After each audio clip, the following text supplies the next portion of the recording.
third class of class 9, chapter number 1. If you are thinking that it is very helpful for you, then you must like, share and subscribe. Also, to get more videos, you should like, share and subscribe. Come to the next slide.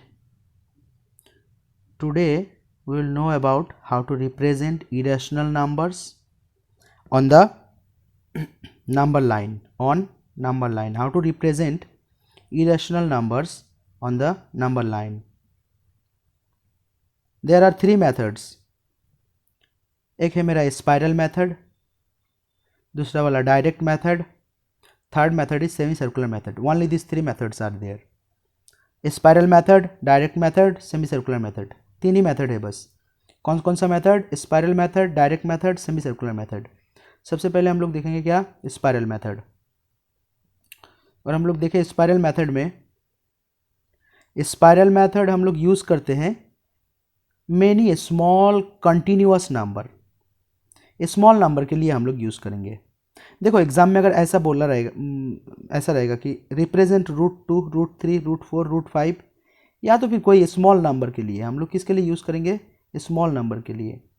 अगर यहाँ पे exam में बोल दिया है कि spiral method use करो, तभी स्पाइरल मेथड यूज़ करोगे. अगर नहीं बोला तो यूज़ हम लोग नहीं करेंगे. जैसे √3 के लिए मुझे तो स्पाइरल मेथड यूज़ करना ही पड़ेगा. तो कोई क्वेश्चन है जिसके लिए स्पाइरल मेथड यूज़ करना ही पड़ेगा. √5 डायरेक्ट मेथड से भी सॉल्व हो जाएगा. तो अगर डायरेक्ट मेथड में सॉल्व हो रहा है तो हम लोग स्पाइरल मेथड में नहीं जाएंगे. ठीक है. तो स्पाइरल मेथड बेसिकली छोटा छोटा नंबर के लिए, ज़्यादा बड़ा नंबर के लिए हम लोग स्पाइरल मेथड यूज़ नहीं करेंगे. ठीक है. इस बार हम लोग देखते हैं कैसे हम लोग सॉल्व कर सकते हैं स्पाइरल मेथड से. यहाँ पे लिखा है represent √3 on the number line. √3 को मुझे नंबर लाइन के ऊपर लिखना है. ये मेरा नंबर लाइन के ऊपर किसको रिप्रेजेंट करना है? √3 को. सबसे पहले मैं नंबर लाइन ड्रॉ करूँगा. ऐसा मैंने एक नंबर लाइन ड्रॉ करूँगा. और ये जो यूनिट्स है ना, ये 1 सेंटीमीटर या फिर 2 सेंटीमीटर स्केल ले लोगे यहाँ से यहाँ तक.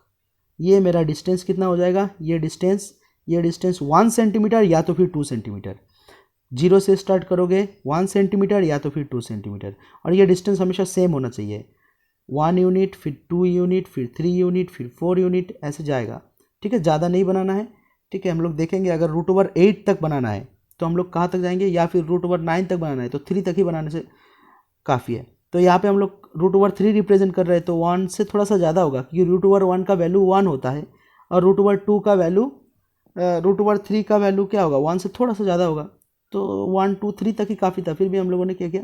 4 तक चलो बना लिया. 1 का स्क्वायर होता है 1 और 2 का स्क्वायर 4, इसीलिए 4 तक बना लिया. अभी हम लोग रिप्रेजेंट कैसे करेंगे? √3 को रिप्रेजेंट करने के लिए सबसे पहले मुझे 1 यूनिट पे, कहाँ पे? 1 यूनिट पे, यहाँ से 0 से लेकर 1 यूनिट पे मुझे क्या करना है? एक परपेंडिकुलर ड्रॉ करना है. क्या करना है? परपेंडिकुलर ड्रॉ करना है. उससे पहले 1 तक मैं सिलेक्ट कर लूँगा कि ये मेरा बेस. एक्चुअली मैं क्या बनाऊँगा? यहाँ पे एक राइट ट्रायंगल बनाऊँगा. यहाँ पे मेरा टारगेट है एक राइट ट्रायंगल बनाना. तो बेस मेरा कितना ले लिया मैंने? 1. फिर मैं प्रोटेक्टर के मदद से यहाँ पे एक परपेंडिकुलर ड्रॉ कर दिया. तो ये मेरा कितना डिग्री हो गया? This is our 90 degree. ठीक. फिर मैं क्या करूँगा? यहाँ से यहाँ तक कितना यूनिट है? 1 यूनिट. इतना सा मेजर करेंगे. किससे? स्केल से भी हम लोग मेज़र कर सकते हैं, क्योंकि स्केल से हम लोगों ने 1 सेंटीमीटर लिया है यहाँ से यहाँ तक, या तो फिर कॉम्पास से यहाँ से यहाँ तक हम लोग मापेंगे और उसको यहाँ से यहाँ तक काट लेंगे. तो ये मेरा 1 सेंटीमीटर, तो ये भी तो मेरा 1 यूनिट हुआ. यहाँ से 1 सेंटीमीटर या फिर 2 सेंटीमीटर, जो भी लेना है ले सकते हो. यहाँ से यहाँ तक 1 यूनिट, तो यहाँ से यहाँ तक भी मेरा 1 यूनिट. इस बार मैं क्या करूँगा? इसका हाइपोटेनस को मैं ज्वाइन कर दूँगा. हाइपोटेनस को मैं क्या कर दूँगा? ज्वाइन कर दूँगा. ये जो मेरा हाइपोटेनस होगा ना, इसका लेंथ कितना होगा? इसका लेंथ होगा मेरा √2. कैसे √2? एक बार देख लेते हैं. ये मेरा राइट ट्रायंगल है. पाइथागोरस थ्योरम क्या बोलता है कि hypotenuse equals to perpendicular square plus base square. अभी इस ट्रायंगल में देखो परपेंडिकुलर है 1, तो 1 square √2 of perpendicular square plus base square. तो 1 स्क्वायर मतलब 1 प्लस 1 स्क्वायर मतलब बेस भी तो 1, परपेंडिकुलर भी 1. तो 1 square plus 1 square equals to 1 + 1 2. तो वैल्यू क्या हो गया हाइपोटेनस का? हाइपोटेनस मेरा हो गया √2. तो इसीलिए ये वैल्यू क्या हो जाएगा √2। जब परपेंडिकुलर 1 बेस 1 तो 1² प्लस 1², मेरा हाइपोटेनस क्या हो गया 1² प्लस 1² इक्वल्स टू 2 और 2 का रूट, तो मेरा हाइपोटेनस क्या हो गया √2। तो ऐसे हम लोगों ने √2 को रिप्रेजेंट कर दिया। डायरेक्ट √3 में हम लोग नहीं जा सकते हैं स्पाइरल मेथड से, इस बार हम लोग किस में रिप्रेजेंट करेंगे √3 बनाना है मुझे। तो now we have to do again we have to draw a perpendicular, फिर से हम लोग परपेंडिकुलर ड्रॉ करेंगे किस पॉइंट में, न्यू हाइपोटेनस के ऊपर, इसके ऊपर हाइपोटेनस के ऊपर, यहाँ पे मैंने ड्रॉ कर दिया परपेंडिकुलर।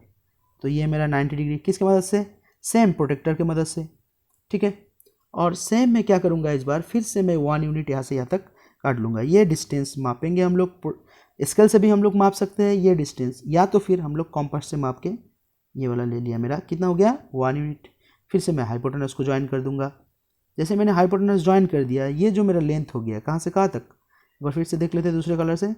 ये जो मेरा लेंथ हो गया, this length is our √3, this length is our √3, this length is our √3।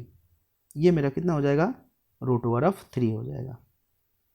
कैसे √3, देखो अभी मेरा बेस हो गया √2, बेस कितना हो गया √2 का स्क्वायर 2 और परपेंडिकुलर हो गया 1 का स्क्वायर 1, तो वैल्यू क्या हो जाएगा √3। हाइपोटेनस मेरा क्या हो गया √3। तो ऐसे करके मैं √3 को पहले बना लूँगा। इसको इसके बाद मैं क्या करूँगा, √3 को मुझे कहाँ पे लाना है, लाइन के ऊपर लाना है, नंबर लाइन के ऊपर मुझे √3 को लाना है। तो √3 को नंबर लाइन के ऊपर लाने के लिए, √3 को नंबर लाइन के ऊपर लाने के लिए मैं ले लूँगा मेरा कंपास।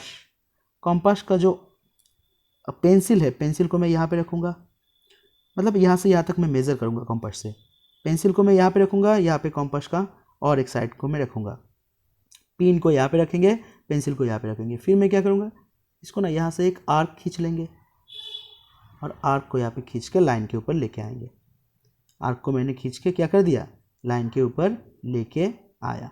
तो ये जो मेरा आर्क आके जहाँ पे मिला है, हाँ, जीरो से लेकर ये जो डिस्टेंस, जीरो से लेकर ये जो डिस्टेंस मेरा हुआ है, कौन सा कहाँ से कहाँ तक डिस्टेंस, ये वाला डिस्टेंस और ये वाला डिस्टेंस, दोनों डिस्टेंस क्या हो जाएगा, सेम हो जाएगा, क्योंकि मैंने एक आर्क ड्रॉ किया, ये भी रेडियस और ये भी रेडियस, ये भी रेडियस, ये भी रेडियस।